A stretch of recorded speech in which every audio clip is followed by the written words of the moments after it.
Oi pessoal, sejam bem-vindos a mais essa aula.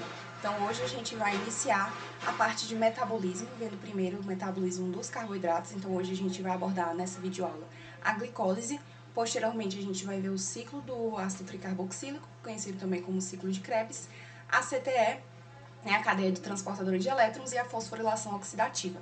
É importante que vocês vejam nessa ordem, porque para compreender melhor depois o metabolismo dos aminoácidos e dos lipídios, a gente precisa ter uma boa compreensão da glicólise, do ciclo de Krebs e da fosforilação.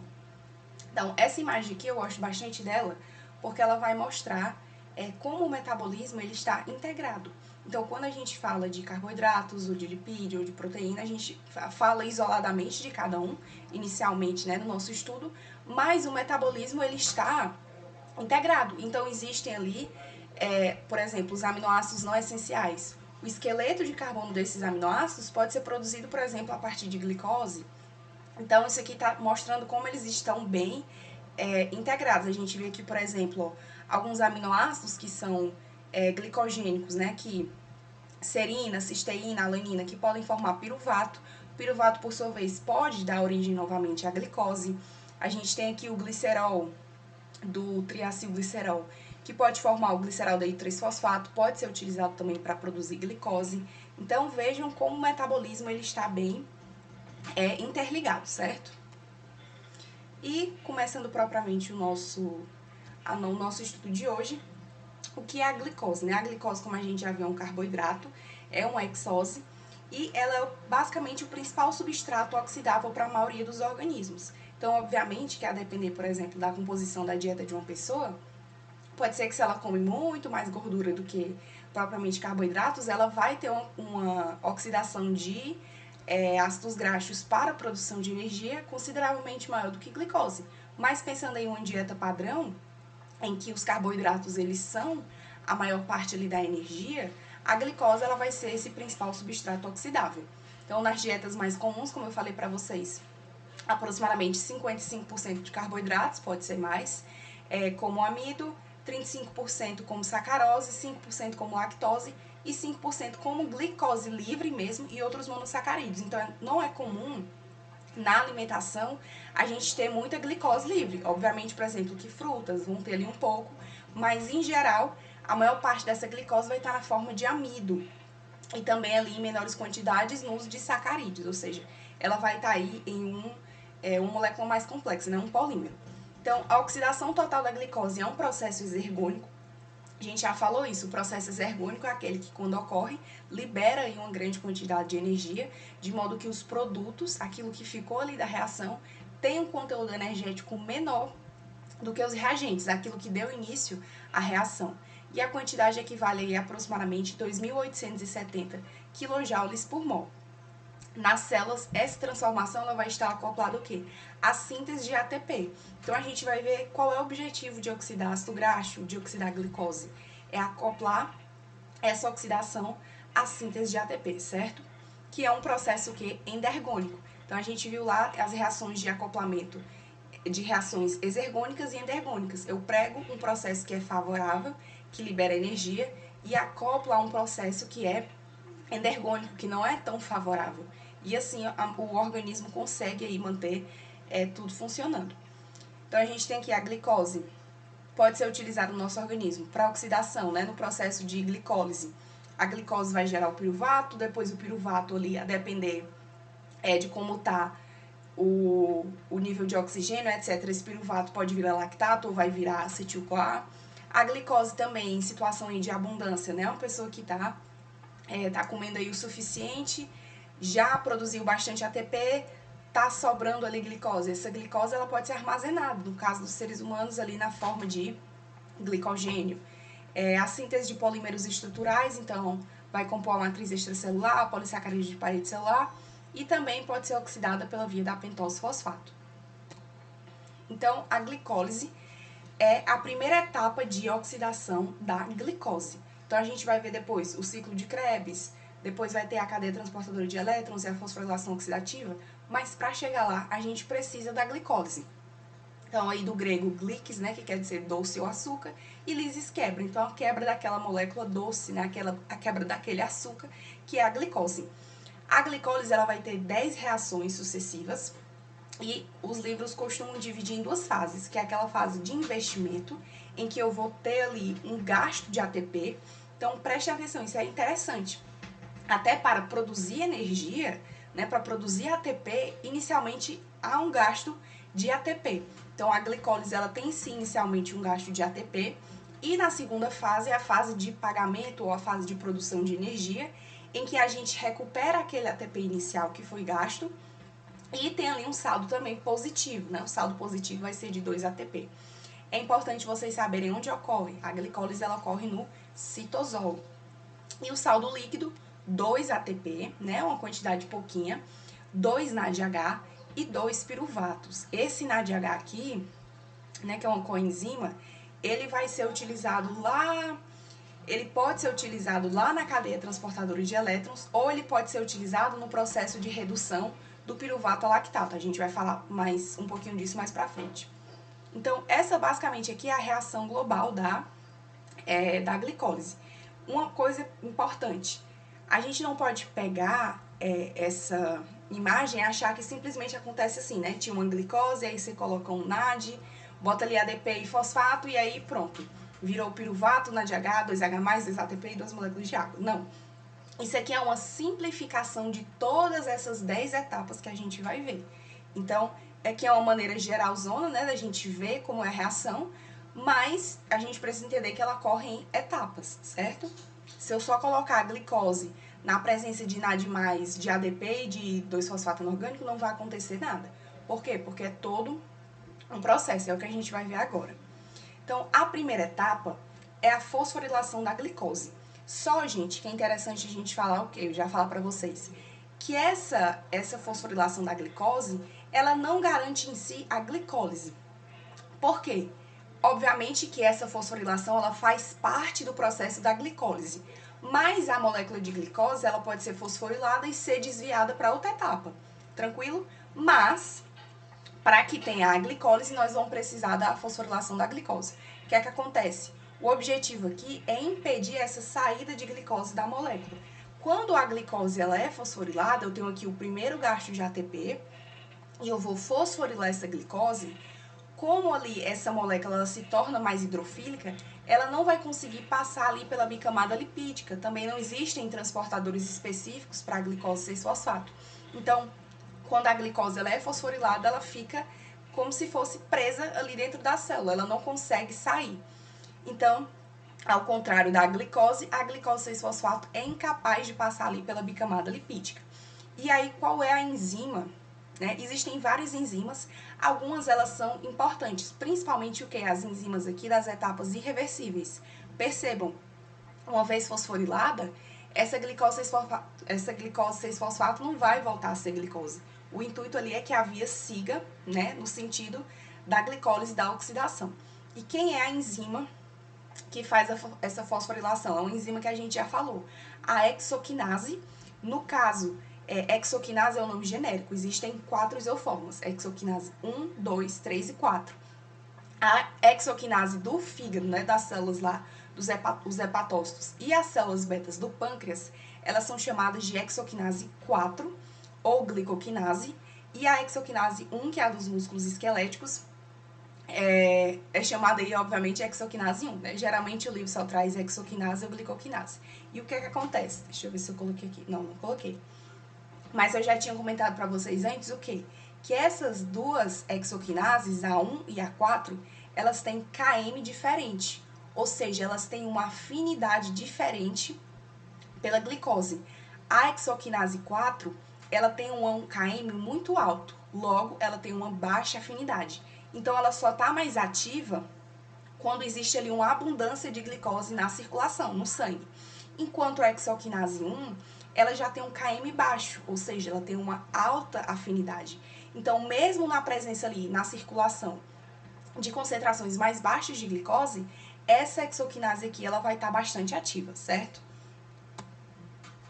A fosforilação da glicose. Então, a partir de glicose e fosfato inorgânico vindo lá do ATP, percebam, esse processo aqui de glicose para glicose 6-fosfato, como a gente viu lá na aula de bioenergética, A glicose, para formar glicose 6-fosfato, é um processo endergônico, ou seja, é um processo que não é favorável, que requer muita energia, mas ele vai estar associado ao quê? A hidrólise do ATP. Então, o ATP doa um grupo fosfato aqui para a glicose e se transforma em ADP. Ou seja, essa hidrólise do ATP, essa doação de fosfato do ATP, é um processo exergônico que libera energia que é favorável. Então, eu vou acoplar uma reação exergônica a uma reação que é endergônica. Então, o ΔG aqui total dessa reação vai ficar negativo. E aqui uma visão geral da glicólise, né? Só pra gente ver, ó, a gente vai falar de cada etapa dessa, né? Como eu falei, são 10. Os livros geralmente dividem entre as 5 primeiras e as 5 últimas. Aqui a gente tem, ó, a glicose formando glicose 6-fosfato. Percebam que essas reações que só tem a seta em um sentido são aquelas reações que nós vamos chamar de irreversíveis.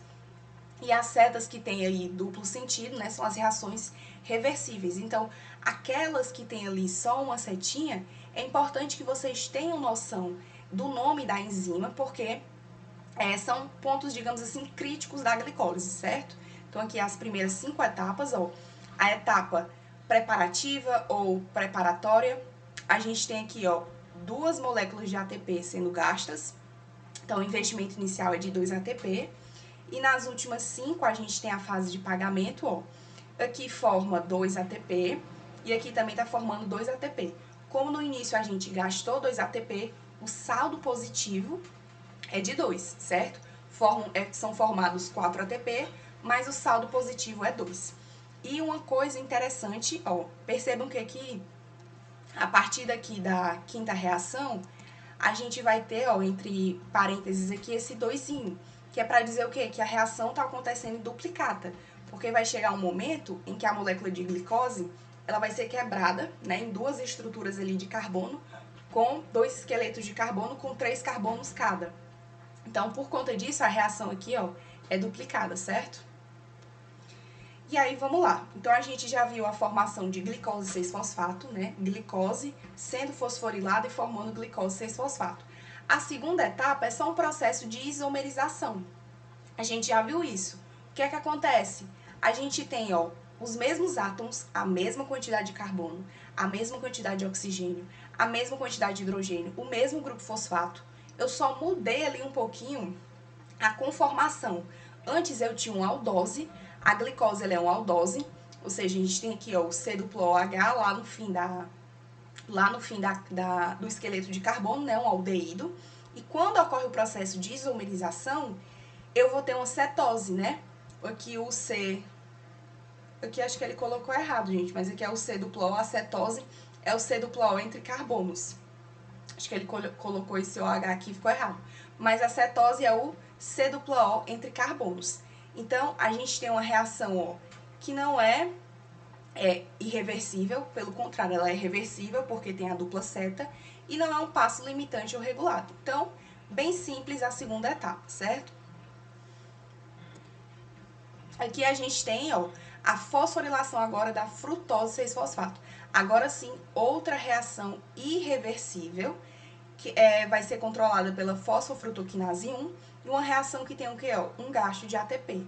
Então, eu tinha lá frutose 6-fosfato, ou seja, eu tinha uma molécula de frutose fosforilada ali só com fosfato, e agora nós vamos ter a formação de uma molécula com 2 grupos fosfato. Então, de frutose 6-fosfato foi para frutose 1,6 bisfosfato.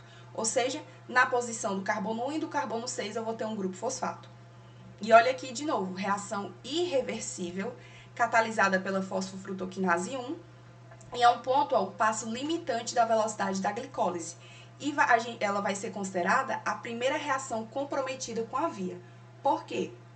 Até então, ó, deixa eu mostrar aqui.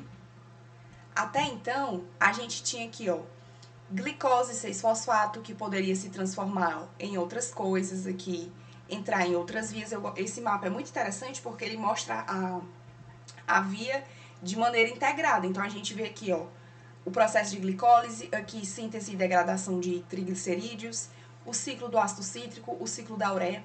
Tudo isso, por mais que a gente estude separadamente, ocorre ali ao mesmo tempo, né? Então, tem ali uma molécula, mas eu tô precisando de tal molécula, então essa molécula se transforma na outra. Tudo isso acontece simultaneamente. Então, eu vejo aqui que a glicose, ó, pode se transformar em glicose 6-fosfato. Essa glicose 6-fosfato, ela não necessariamente precisa se transformar em frutose 6-fosfato, ó. Pode virar glicose 1-fosfato e ser utilizada para produzir glicogênio, ou pode virar ali galactose, ou seja, até chegar em frutose 1,6 bifosfato, todas as outras moléculas elas podem se interconverter em outras coisas. A frutose 6-fosfato aqui, por exemplo, ela pode formar gliceraldeído 3-fosfato, ou seja, como eu falei para vocês, quando a glicose chega na célula, ela vai ser fosforilada, ela vai ter aquelas outras transformações, e tudo isso é necessário para a glicólise. Mas o que vai garantir que aquelas moléculas de fato vão passar para a glicólise completamente é a demanda da célula. Porque pode ser que depois que eu forme glicose 6-fosfato, essa glicose 6-fosfato seja desviada ali para produzir glicogênio, porque já tem muito ATP. Então a glicólise não vai continuar. Eu pego essa glicose 6-fosfato e faço glicogênio, entende? Então por isso que essa primeira etapa aqui, essa fosforilação da frutose 6-fosfato à frutose 1,6 bisfosfato, é de fato a primeira reação comprometida com a glicólise. E só uma observação, esse livro aqui tá com um pequeno erro. Aqui na parte de frutose 6-fosfato para frutose 1,6 bisfosfato, é uma seta única, como vocês podem ver aqui, ó. Frutose 6-fosfato, seta única para frutose 1,6 bifosfato. Aí quando eles colocaram aqui, ficou esse errinho. Mas lembrem que é a seta única, certo? Então, ó, vejam aqui, essa enzima fosfofrutoquinase, toda vida que a gente tem uma reação ali reversível, que é muito importante, vocês percebam que essa enzima ela vai ser regulada por uma série de outras coisas. Por exemplo, o ATP aqui, ele vai inibir, né, ele vai diminuir a velocidade aqui, por exemplo, dessa reação. Por quê? Se eu já tenho uma grande quantidade de ATP, imagina, a minha célula já está com muito ATP. Então, ó, o acúmulo de ATP ali na célula é um sinal o quê? Negativo de inibição para essa reação. Porque a célula não vai ficar produzindo ATP para sempre. A gente tem que entender isso. Que o ATP ele tem uma produção contínua, diária. Né? Produz e usa, produz e usa. A gente não fica estocando ATP. Então, chegou ali no momento de abundância, o organismo já vai começar o quê? Inibe a glicólise. Pega essa frutose 6-fosfato aqui e faz outra coisa, né? Desvia para outra via, porque a via de produção de ATP já tá bom, já tem o suficiente. Do mesmo jeito, o citrato. O citrato é uma molécula formada lá na via do ciclo de Krebs, né? Lá no ciclo de Krebs. Se tem muito citrato na célula, quer dizer que já tá tendo também muita molécula que tá indo ali pro processo de produção de ATP. Então, o citrato, ele serve também para inibir a ação dessa enzima, certo? Do modo contrário, né? O inverso seria o quê? O AMP, indicando o quê? Uma ausência ali de energia, né? Uma escassez de ATP. Se eu tenho muito AMP, é sinal de que o meu ATP está baixo. Então, o AMP, ele vai o quê? Vai influenciar essa reação, né? Vai aumentar a velocidade aí dessa ação, vai estimular essa enzima. E a frutose 2,6 bisfosfato, que é uma molécula formada a partir da frutose 6-fosfato, eu não vou tratar dela aqui. O Bioquímica Ilustrada traz essa regulação, mas essa frutose 2,6 bisfosfato, ela vai estimular, ela vai ser produzida através de outra enzima e ela vai ser responsável por estimular a fosfofrutoquinase 1, certo? Então aqui a via, como eu estava mostrando para vocês terem essa noção de que até chegar em frutose 1,6 bisfosfato, essas moléculas aqui, frutose 6-fosfato, glicose 6-fosfato, elas podem ser desviadas para as outras vias. Então às vezes você está vendo ali, glicose 6-fosfato, pode ser que se desvie para outra via, não necessariamente vá para a via da glicólise. Aqui mais uma vez para vocês verem, ó, aqui ó, a galactose, por exemplo, entrando aqui na via, a glicose, a frutose. Lembrando, né, gente, que galactose e frutose podem se transformar em glicose. Então, você comeu aí frutose na dieta, pode também entrar na via aqui da glicose, certo? Para produzir energia. E aqui, ó, agora a gente vai ter a etapa de clivagem. Clivagem é o quê? Uma quebra, né? Uma ruptura ali na molécula. A frutose 1,6 bisfosfato, é legal aqui que o livro ele pintou, né? A mesma molécula ele pintou com duas cores pra gente ver o que é que tá acontecendo quando ocorre essa clivagem. Então essa parte aqui de cima, ó, vai virar de hidroxiacetona fosfato, porque a acetona é uma cetose, ó, o C-O entre carbonos, e o gliceraldeído 3-fosfato, ó, o C-O aqui H lá no fim da cadeia. Então nessa clivagem, uma molécula de glicose agora virou duas moléculas, cada qual com 3 átomos de carbono, ou seja, viraram trioses. Quem faz essa reação? A aldolase. Essa reação aqui da triose fosfato isomerase é a próxima reação que a gente vai ver. Mas nessa fase aqui de clivagem, frutose 1,6 bisfosfato forma gliceraldeído 3-fosfato e de hidroxiacetona fosfato. Mais uma vez, a reação é reversível e não regulada. Então, ela pode ali, né, ocorrer nos dois sentidos. E aí, agora sim, essa outra reaçãozinha aqui, a quinta, que é a isomerização da dihidroxiacetona fosfato. Mais uma vez, isomerização, o que é que eu estou fazendo? Eu não estou mexendo no número de átomos, está tudo igual. Eu estou mudando a conformação das moléculas. Né? Ali pode ser a ligação, e aqui no caso é o que? Eu estou transformando uma cetona em um aldeído. A dihidroxiacetona fosfato vai ser isomerizada a gliceraldeído 3-fosfato. Então, inicialmente, nessa reação aqui 4, a aldolase quebrou a frutose 1,6 bisfosfato e formou o gliceraldeído 3-fosfato e a dihidroxiacetona fosfato. Posteriormente, a quinta reação, essa enzima, a triose fosfato isomerase, pega a dihidroxiacetona fosfato e transforma ela em gliceraldeído 3-fosfato. Ou seja, eu tinha lá no início uma glicose e agora, depois da ação dessa enzima aqui, eu vou ter 2 gliceraldeído 3-fosfato. Então, a partir dessa reação, tudo que estiver ocorrendo agora vai acontecer o quê?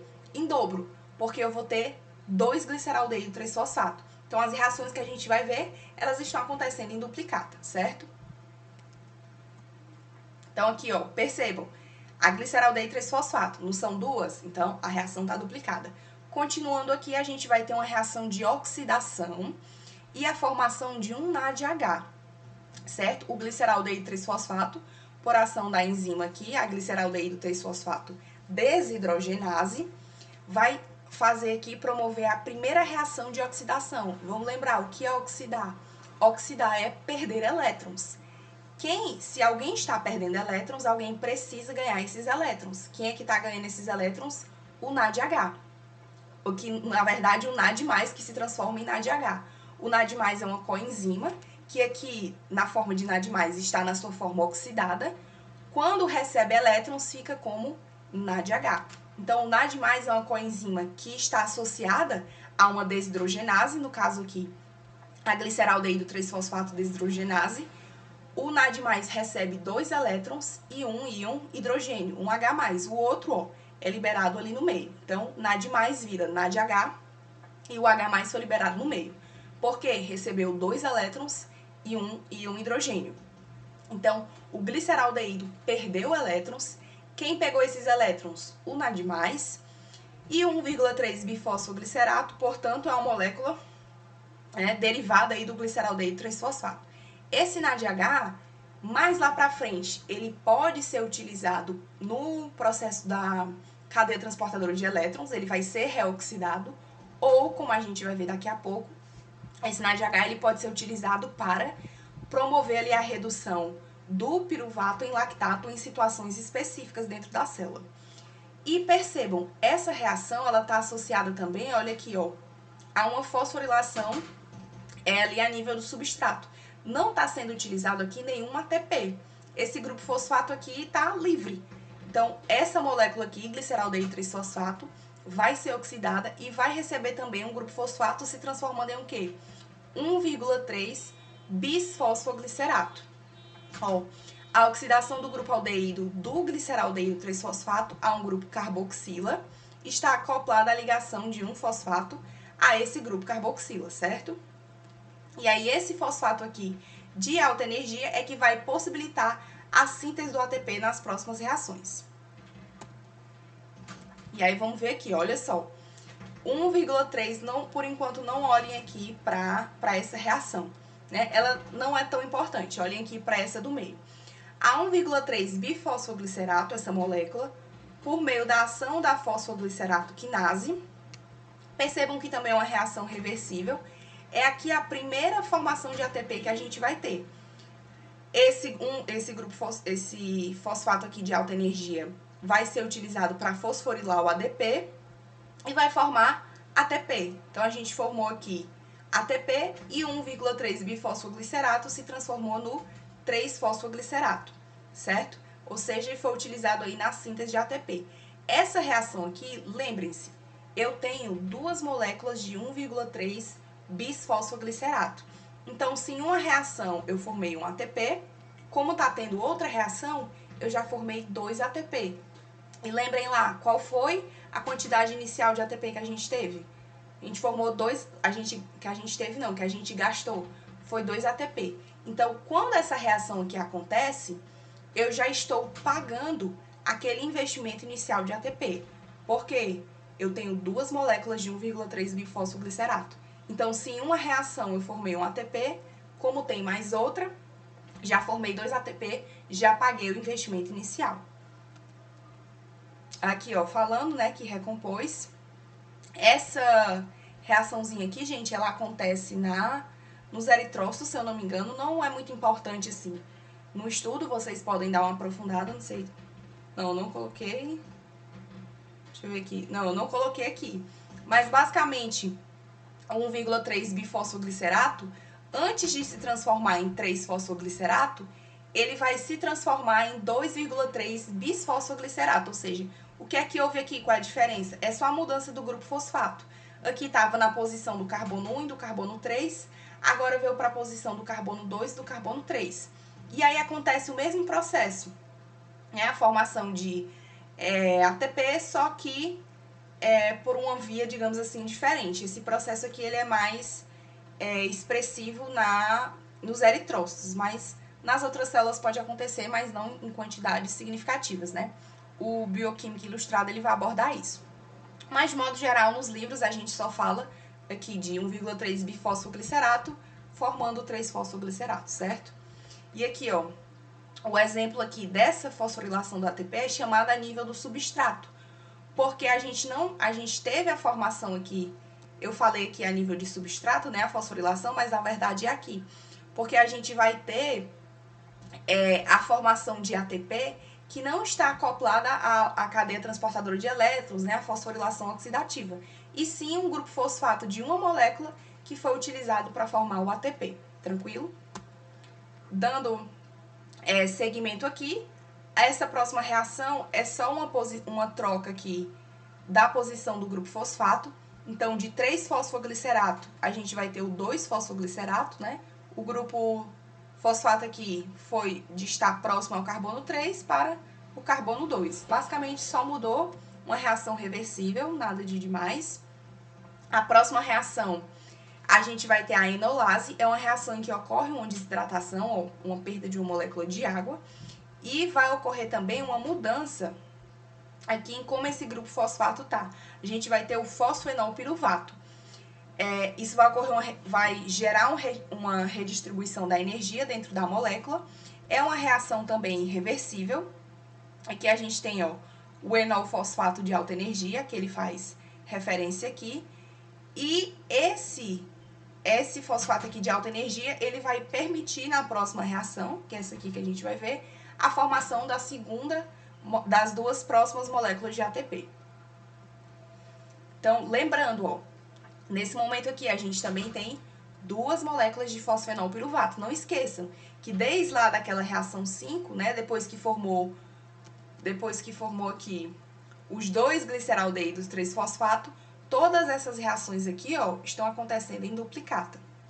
Então, a última reação da glicólise, a gente vai ter o fosfenolpiruvato por meio da ação da piruvato quinase. É uma enzima que é importante vocês saberem, né, em qual reação ela está atuando. A gente vai ter a formação do piruvato. Percebam, a segunda reação aqui é que a gente tem a fosforilação no nível do substrato, porque eu estou usando aqui um fosfato de alta energia da própria molécula para fosforilar o ADP e formar ATP. Ou seja, é uma formação de ATP que não está associada lá à cadeia transportadora de elétrons, àquela fosforilação oxidativa, né? Aqui é o fosfato da própria molécula que está fosforilando o ADP e formando ATP. Então, fosfenolpiruvato se transformando em piruvato, produção de ATP. Lembrando, como são dois fosfenolpiruvato, formei um ATP aqui, formei um ATP na outra reação. Então, a gente teve o saldo positivo aí de 2 ATP. Aqueles dois outros ATP que a gente viu, ficou no 0 a 0, porque eu investi 2 e depois formei 2. Paguei o ATP. Agora aqui sim eu tenho um saldo positivo de 2 ATP. E aqui, lembrando, aquela outra moléculazinha, frutose 1,6 bisfosfato, ela vai estimular a ação da piruvato quinase, certo? E aí terminamos a nossa glicólise, né? Bem simples, 10 etapas. É importante vocês lembrarem, principalmente daquelas ali que são irreversíveis, e fica a pergunta: a glicólise, ela é aeróbia ou ela é anaeróbia? O que é que acontece? É muito comum, ela é anaeróbia. É muito comum as pessoas fazerem menção, tem o processo de glicólise aeróbia e o processo de glicólise anaeróbia. Aí parece que a glicólise, uma hora tem a participação de oxigênio e outra hora não tem participação de oxigênio. Como vocês viram aqui, em nenhum momento a gente falou de oxigênio sendo utilizado, né, para promover aqui a glicólise. Então, a glicólise, ela é anaeróbia. O que é que acontece?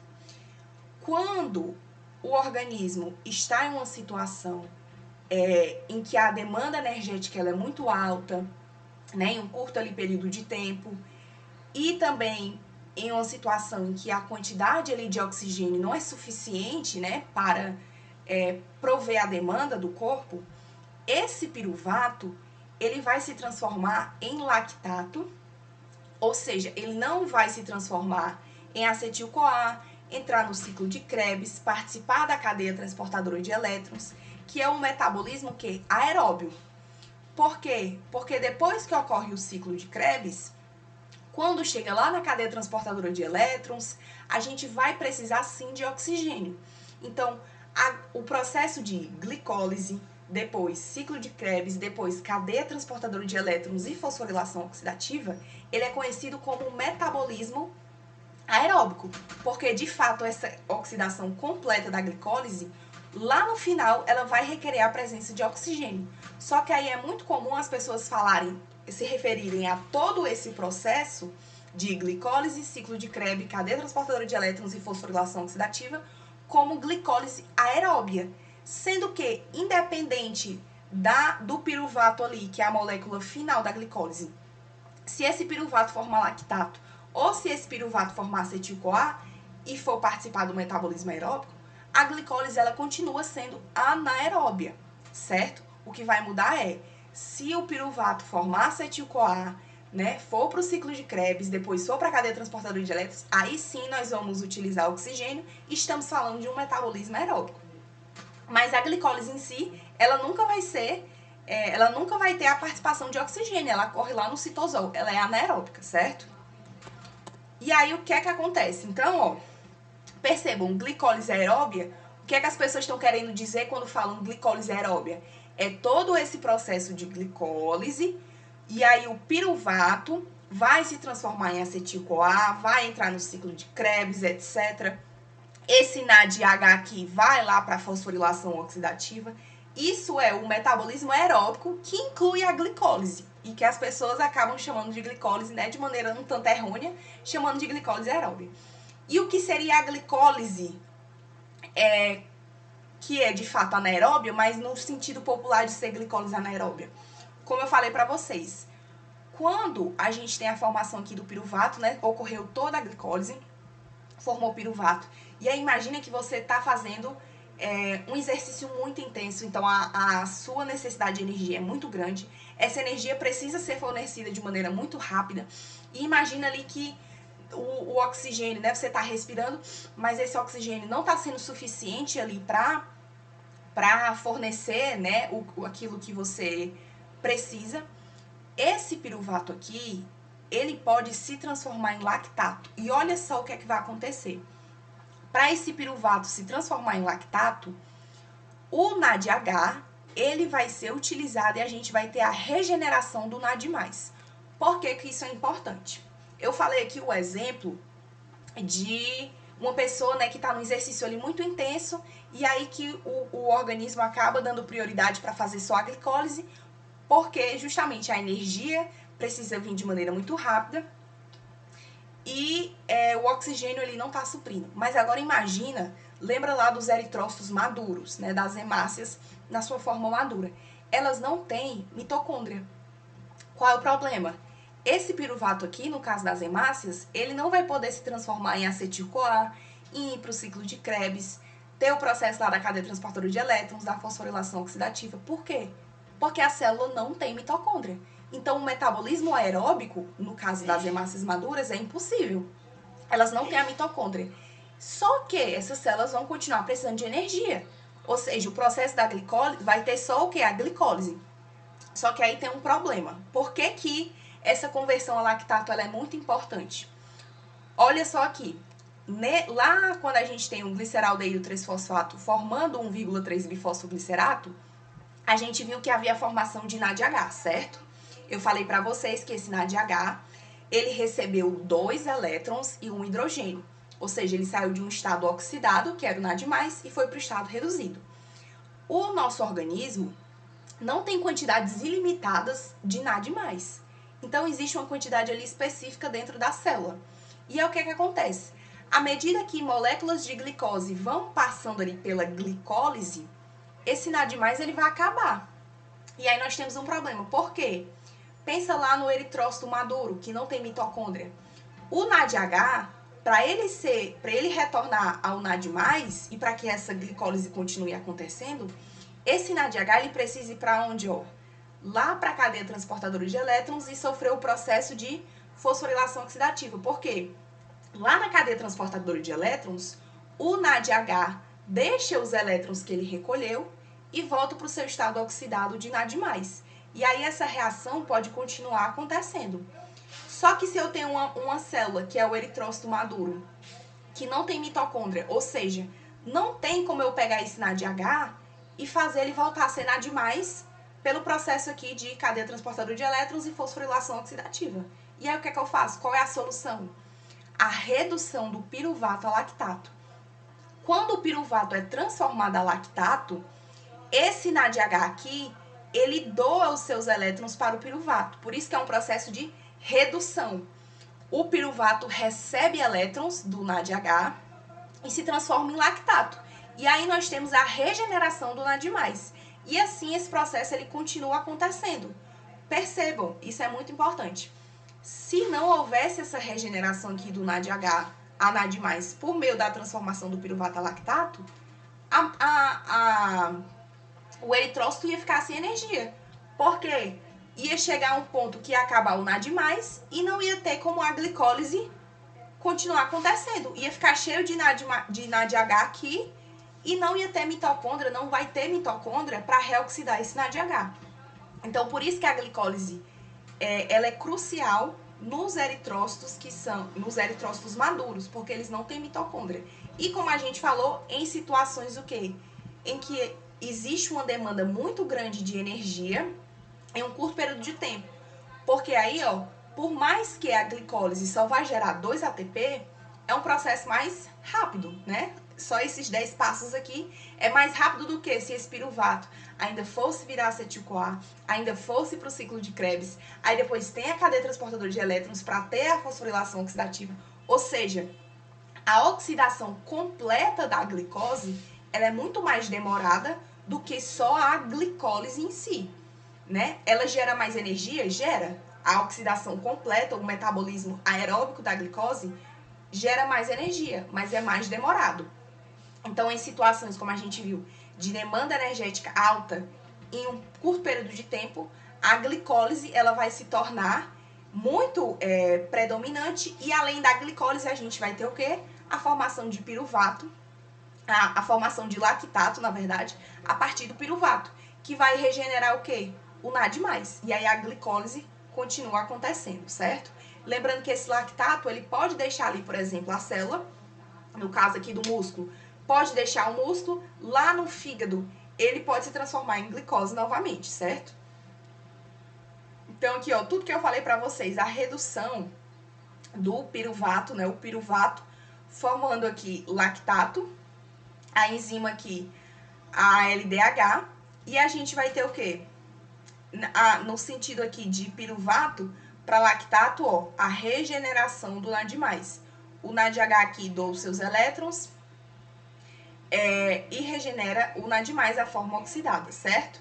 Então, tudo aqui que a gente já viu. É muito comum, gente, que alguns livros também falem da questão do ácido lático, só que nós não produzimos ácido lático, nós produzimos lactato. A fadiga, que as pessoas falam, acúmulo de ácido lático gera fadiga. É falso. A gente não produz ácido lático, a gente produz lactato. O que é, e até mesmo a produção do piruvato, de lactato, ela é benéfica. Porque a fadiga, um dos fatores da fadiga, vai ser ocasionado pelo acúmulo de H+. Então, no próprio processo de glicólise, deixa eu ver aqui, ó, por exemplo, a gente tem a produção de H+, né? Quando tem a própria hidrólise do ATP libera H+. Então, esse acúmulo de H+, vai diminuir o pH ali celular do meio. Essa acidose, ela é prejudicial, ela é um dos fatores que gera a fadiga, e não o ácido lático, certo? A produção de lactato, que é o que acontece, ela é benéfica. Porque olha só o que está acontecendo. Tá pegando o H+ do meio, tá colocando aqui na molécula de piruvato para colocar lactato e tá regenerando o NAD+. Então, a formação de lactato, ela é benéfica, ela ajuda a reduzir a acidose do meio e não existe essa de produção de ácido lático, certo? Tenho isso em mente. Então, eu vou deixar aqui, a gente encerra aqui essa parte de metabolismo inicial da glicose com a glicólise.